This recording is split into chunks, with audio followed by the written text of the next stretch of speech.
기대와 달리 안타깝게도 나이가 들면 누구나 병에 걸립니다. 그중 어떤 병은 평생 관리를 하며 살아야 할 수도 있습니다. 통풍도 그중 하나인데요. 하지만 너무 큰 걱정은 하지 마십시오. 통풍이 있어도 잘 관리하며 아프지 않게 살 수 있는 방법은 분명히 있습니다.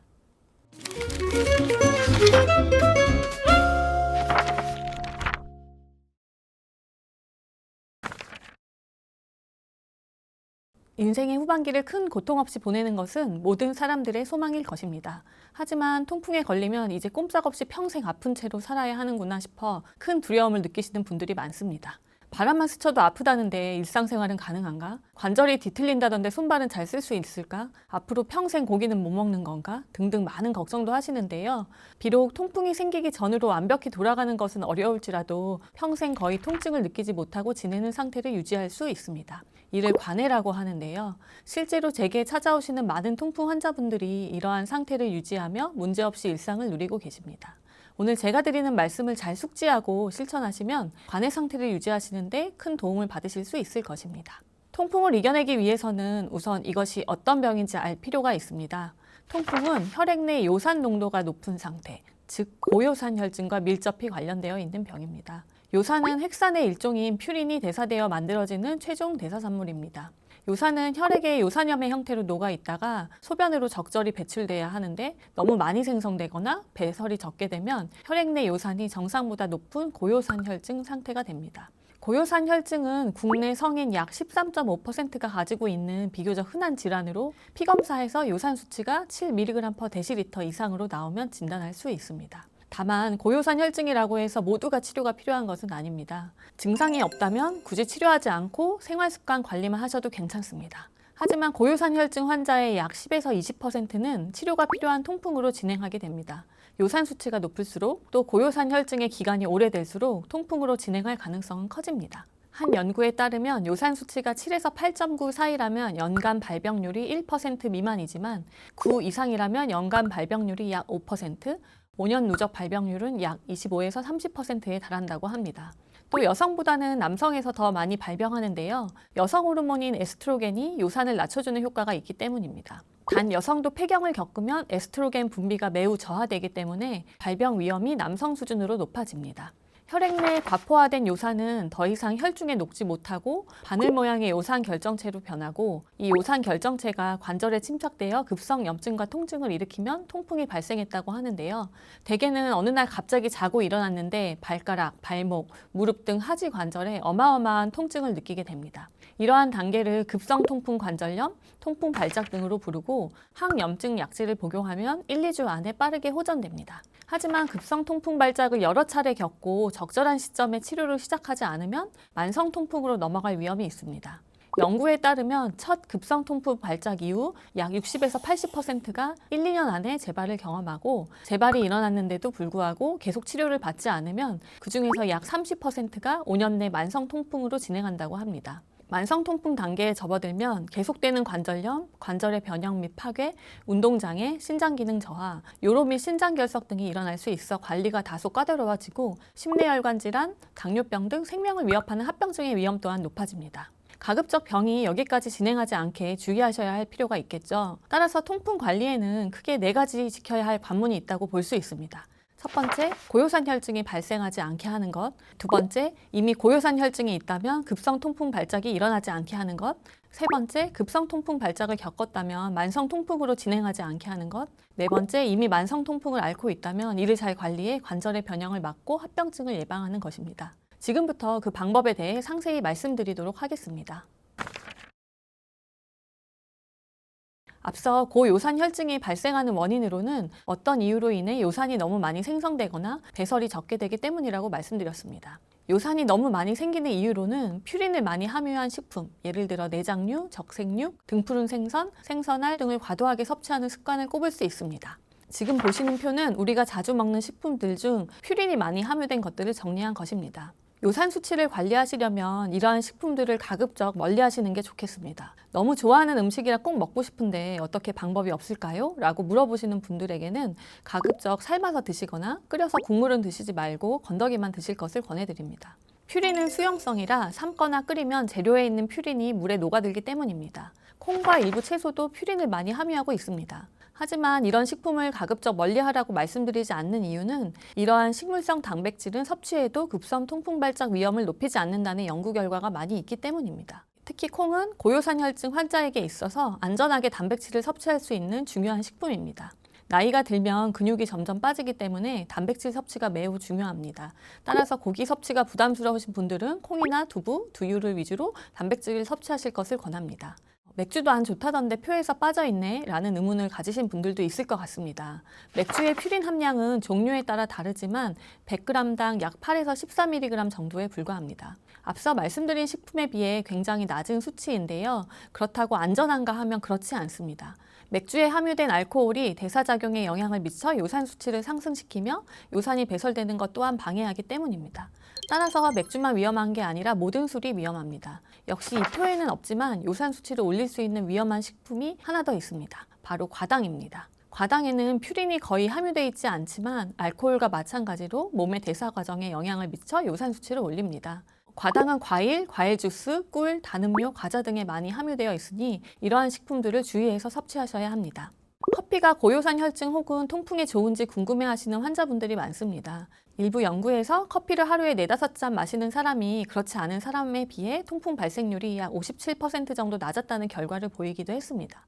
하지만 다른 연구에서는 특정 성별에서만 효과를 보였거나 근거가 부족하다는 결과를 보이기도 한 만큼 아직까지는 명확한 결론을 내릴 수 있을 만큼 근거가 충분한 상황은 아닙니다. 현 시점에서는 고요산 혈증 혹은 통풍이 있을 때 커피를 제한하라는 권고는 없습니다. 따라서 하루 한 잔에서 3잔 정도의 상식적인 선 안에서 섭취하시는 것은 괜찮습니다. 시중에 있는 단백질 보충 제품도 통풍에 괜찮을지 많은 분들께서 궁금해하십니다. 많이 팔리는 제품 종류는 크게 2가지로 웨이 프로틴이라고 불리는 우유에서 유래한 단백질과 식물성 단백질인데요. 웨이 프로틴은 퓨린이 들어있지 않고 식물성 단백질은 퓨린 함량이 낮으며 앞서 말씀드린 대로 고요산 혈증이나 급성 통풍 발작 위험을 높이지 않기 때문에 적정량을 섭취하신다면 크게 걱정하지 않으셔도 좋겠습니다. 과체중도 몸에서 요산이 많이 만들어지게 하는 요인입니다. 체중을 4.5kg 이상 감량한 남성은 체중을 유지한 남성에 비해 통풍 위험이 39% 낮아졌다는 연구도 있는 만큼 정상 체중을 유지하는 게 몹시 중요합니다. 적정한 체중에 대한 기준으로 널리 활용되는 것은 체중량 지수, 즉 BMI입니다. 체중을 미터로 환산한 다음 키의 제곱으로 나눈 값으로 이 값이 18.5에서 23 사이에 있다면 정상으로 볼 수 있습니다. 예를 들어 내 체중이 75kg이고 키가 175cm라면 75를 1.75의 제곱인 3으로 나누면 됩니다. 계산하는 게 번거로우시다면 인터넷에 BMI 계산기를 검색해 나오는 사이트를 활용해 보셔도 좋을 것 같습니다. 이를 정리해 보면 지금 보시는 피라미드 형태로 표현할 수 있습니다. 아래에 적힌 식품일수록 섭취량을 늘리시고 위에 적힌 식품일수록 섭취량을 줄이십시오. 특히 빨간색으로 적힌 식품은 통풍의 위험을 늘리니 주의하시고 초록색으로 적힌 식품은 위험을 줄이니 안심하고 섭취하셔도 됩니다.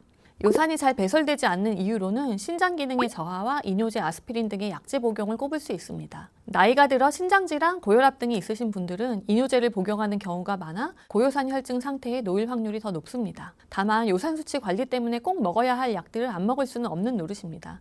또한 임의로 복용하고 있는 약을 끊기라도 하시면 치명적인 결과를 초래할 수 있습니다. 따라서 요산 수치가 걱정된다면 주기적인 검진을 잊지 말고 받으시면서 담당 의사와 상의해 내 몸에 가장 잘 맞는 약제를 찾아나가는 과정이 필요합니다. 앞서 말씀드린 수칙을 잘 지키시면 고요산 혈증이 생기는 것을 예방할 수 있고 설령 고요산 혈증이 생겼더라도 수십 년 이상 급성 통풍 발작으로 진행하지 않고 살아갈 확률이 크게 늘어날 것입니다. 관리 여하에 따라 정상 상태로 돌아가시는 분도 적지 않습니다. 안타까운 말씀을 하나 드려야 할 것 같은데요. 음식을 잘 가려 드시고 신장 기능도 정상에 특별히 복용하는 약도 없는데도 불구하고 고요산 혈증 및 급성 통풍 발작이 생기는 경우가 있습니다. 이러한 경우는 유전적인 소인이 영향을 미칠 것으로 추정합니다. 만약 급성 통풍 발작이 생겼다면 중요한 것은 만성 통풍으로 가지 않게 관리하는 것입니다. 앞서 말씀드린 수칙들을 계속 지키시면서 요산 수치를 6mg/dL 이하로 낮추기 위해 요산 강화제를 복용하셔야 하는데요.